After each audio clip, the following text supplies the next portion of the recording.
ಎಲ್ರಿಗೂ ನಮಸ್ಕಾರ. ದೀಪಾವಳಿ ಹಬ್ಬದ ಟೈಮಲ್ಲಿ ಸೀರಿಯಲ್ ಬಲ್ಬ್ ಹಾಕ್ತಿವಲ್ಲ, ಅದರಲ್ಲಿ ಒಂದೇ ಒಂದು ಬಲ್ಬ್ ಹೋಯ್ತು ಅಂದ್ರೂ ಪೂರ್ತಿ ಮಾಲೆನೇ ಆಫ್ ಆಗ್ಬಿಡುತ್ತೆ ಅಲ್ವಾ? ಆದ್ರೆ ನಮ್ಮನೇಲಿ ಒಂದು ಲೈಟ್ ಫ್ಯೂಸ್ ಆದ್ರೆ ಉಳಿದವೆಲ್ಲ ಆರಾಮಾಗಿ ಉರಿತಿರುತ್ತೆ. ಹೀಗೆ ಯಾಕೆ? ಇದರ ಹಿಂದಿರೋ ಸೈನ್ಸ್ ಅನ್ನ ಇವತ್ತು ಸಿಂಪಲ್ ಆಗಿ ಅರ್ಥ ಮಾಡ್ಕೊಳ್ಳೋಣ. ಅದೇ ಸರಣಿ ಮತ್ತು ಸಮಾಂತರ ಕ್ರಮ ಜೋಡಣೆ. ಹಾಗಾದ್ರೆ ಈ ಎಲೆಕ್ಟ್ರಿಕಲ್ ಉಪಕರಣಗಳನ್ನ ಜೋಡಿಸೋಕಿರೋ ಎರಡು ಮುಖ್ಯ ವಿಧಾನಗಳು ಯಾವುವು? ಈ ಪ್ರಶ್ನೆಗೆ ಉತ್ತರ ಸಿಕ್ಕಿದ್ರೆ ಸಾಕು, ಎಲೆಕ್ಟ್ರಿಕಲ್ ಸರ್ಕ್ಯೂಟ್ಸ್ ಬಗ್ಗೆ ನಮಗೊಂದು ಕ್ಲಿಯರ್ ಐಡಿಯಾ ಸಿಗ್ಬಿಡುತ್ತೆ. ಸರಿ, ಮೊದಲು ನಾವು ನೋಡೋಣ ವಿಧಾನ 1. ಅದೇ ಸರಣಿ ಕ್ರಮ. ಅದರ ಹೆಸರಲ್ಲೇ ಇದೆ ನೋಡಿ, ಇಲ್ಲಿ ಎಲ್ಲವನ್ನೂ ಒಂದ್ರ ಪಕ್ಕ ಒಂದು ಸೀರೀಸ್ನಲ್ಲಿ ಜೋಡಿಸಿರ್ತಾರೆ. ಇದರ ಸ್ಪೆಷಾಲಿಟಿವೇನು ಅಂತ ನೋಡೋಣ ಬನ್ನಿ. ಸರಣಿ ಕ್ರಮ ಅಂದ್ರೆ ಏನು ಅಂತ ಸುಲಭವಾಗಿ ಅರ್ಥ ಮಾಡ್ಕೋಬೇಕು ಅಂದ್ರೆ, ಇದನ್ನ ಒಂದು ಸಿಂಗಲ್ ಲೈನ್ ರೋಡ್ ಅಂತ ಅಂದ್ಕೊಳ್ಳಿ. ಕರೆಂಟ್ ಅಥವಾ ವಿದ್ಯುತ್ ಪ್ರವಾಹ ಇದೆಯಲ್ಲ, ಅದು ಈ ರೋಡ್ ಮೇಲೆ ಹೋಗ್ತಿರೋ ಗಾಡಿಗಳಿದ್ದ ಹಾಗೆ. ಅದಕ್ಕೆ ಹೋಗಕ್ಕಿರೋದು ಒಂದೇ ದಾರಿ. ಒಂದು ಉಪಕರಣದಿಂದ ಇನ್ನೊಂದಕ್ಕೆ, ಆಮೇಲೆ ಅಲ್ಲಿಂದ ಮತ್ತೊಂದಕ್ಕೆ, ಹೀಗೆ ಒಂದರ ಹಿಂದೆ ಒಂದು ಹೋಗಲೇಬೇಕು, ಬೇರೆ ದಾರಿನೇ ಇಲ್ಲ. ನೋಡಿ, ಹೀಗೆ ಒಂದೇ ದಾರಿ ಇರೋದ್ರಿಂದ ಒಂದು ದೊಡ್ಡ ಪ್ರಾಬ್ಲಮ್ ಕೂಡ ಇದೆ. ಏನದು ಅಂದ್ರೆ, ಆ ಸೀರೀಸ್ನಲ್ಲಿರೋ ಯಾವುದಾದ್ರೂ ಒಂದೇ ಒಂದು ಉಪಕರಣ ಕೆಟ್ಟೋಯ್ತು ಅಂದಿಟ್ಕೊಳ್ಳಿ, ಇಡೀ ರೋಡೇ ಬ್ಲಾಕ್ ಆಗ್ಬಿಡುತ್ತೆ. ಅಂದ್ರೆ ಸರ್ಕ್ಯೂಟ್ ಕಟ್ಟಾಗಿ ಉಳಿದ ಯಾವ ಉಪಕರಣಗಳು ಕೆಲಸ ಮಾಡೋದಿಲ್ಲ. ಹಳೆ ಕಾಲದ ಸೀರಿಯಲ್ ಬಲ್ಬ್ಸ್ ಇದಕ್ಕೊಂದು ಪರ್ಫೆಕ್ಟ್ ಎಕ್ಸಾಂಪಲ್. ಒಂದೇ ಒಂದು ಬಲ್ಬ್ ಫ್ಯೂಸ್ ಆದ್ರೂ ಇಡೀ ಮಾಲೆನೇ ಆಫ್ ಆಗ್ಬಿಡ್ತಿತ್ತು. ಸೊ ಸರಣಿ ಕ್ರಮದ ಬಗ್ಗೆ ನಾವು ನೆನಪಿಟ್ಟುಕೊಳ್ಳಬೇಕಾದ ಮುಖ್ಯ ಪಾಯಿಂಟ್ ಅಂದ್ರೆ, ಒಂದಕ್ಕೇನಾದ್ರೂ ಆದ್ರೆ ಎಲ್ಲವೂ ನಿಂತೋಗುತ್ತೆ. ಇದಕ್ಕೆ ಈ ವಿಧಾನದ ಅತಿದೊಡ್ಡ ವೀಕ್ನೆಸ್. ಓಕೆ, ಹಾಗಾದ್ರೆ ಈ ಸಮಸ್ಯೆಗೆ ಪರಿಹಾರ ಏನು? ಇದಕ್ಕೆ ಒಂದು ಪರ್ಯಾಯ ವ್ಯವಸ್ಥೆ ಇದೆಯಾ? ಖಂಡಿತ ಇದೆ. ಅದೇ ನಮ್ಮ ಎರಡನೇ ವಿಧಾನ, ಸಮಾಂತರ ಕ್ರಮ. ಇದು ಸೀರೀಸ್ ಅರೇಂಜ್ಮೆಂಟ್ಗಿಂತ ಹೇಗೆ ಬೇರೆ ಅಂತ ಈಗ ನೋಡೋಣ. ಇದು ಸರಣಿ ಕ್ರಮಕ್ಕೆ ಕಂಪ್ಲೀಟ್ ಆಪೋಸಿಟ್ ಅಂತಾನೆ ಹೇಳ್ಬೋದು.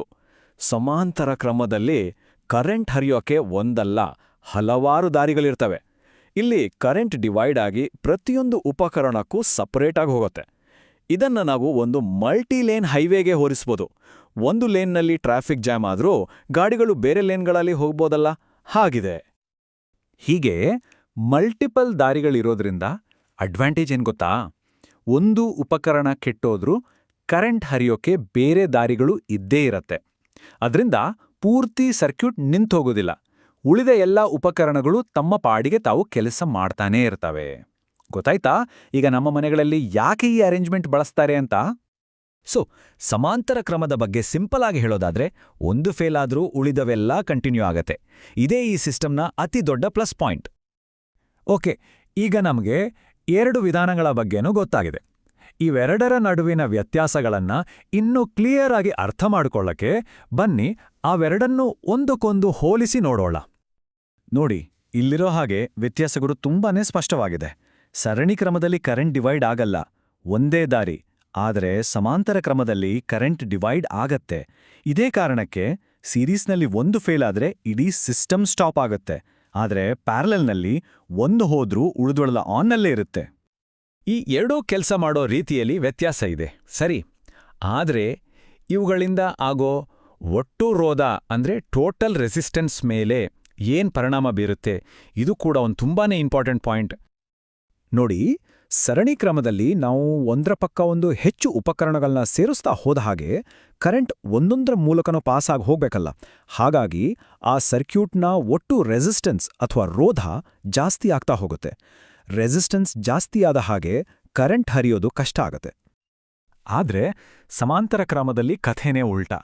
ಇಲ್ಲಿ ನಾವು ಹೆಚ್ಚು ಉಪಕರಣಗಳನ್ನು ಸೇರಿಸಿದಷ್ಟು ಕರೆಂಟ್ ಹರಿಯೋಕೆ ಜಾಸ್ತಿ ದಾರಿಗಳು ಸಿಕ್ಕಂತಾಗುತ್ತೆ. ನಮ್ಮ ಮಲ್ಟಿಲೇನ್ ಹೈವೇಯಲ್ಲಿ ಇನ್ನಷ್ಟು ಹೊಸ ಲೇನ್ಗಳನ್ನು ತೆರೆದ ಹಾಗ.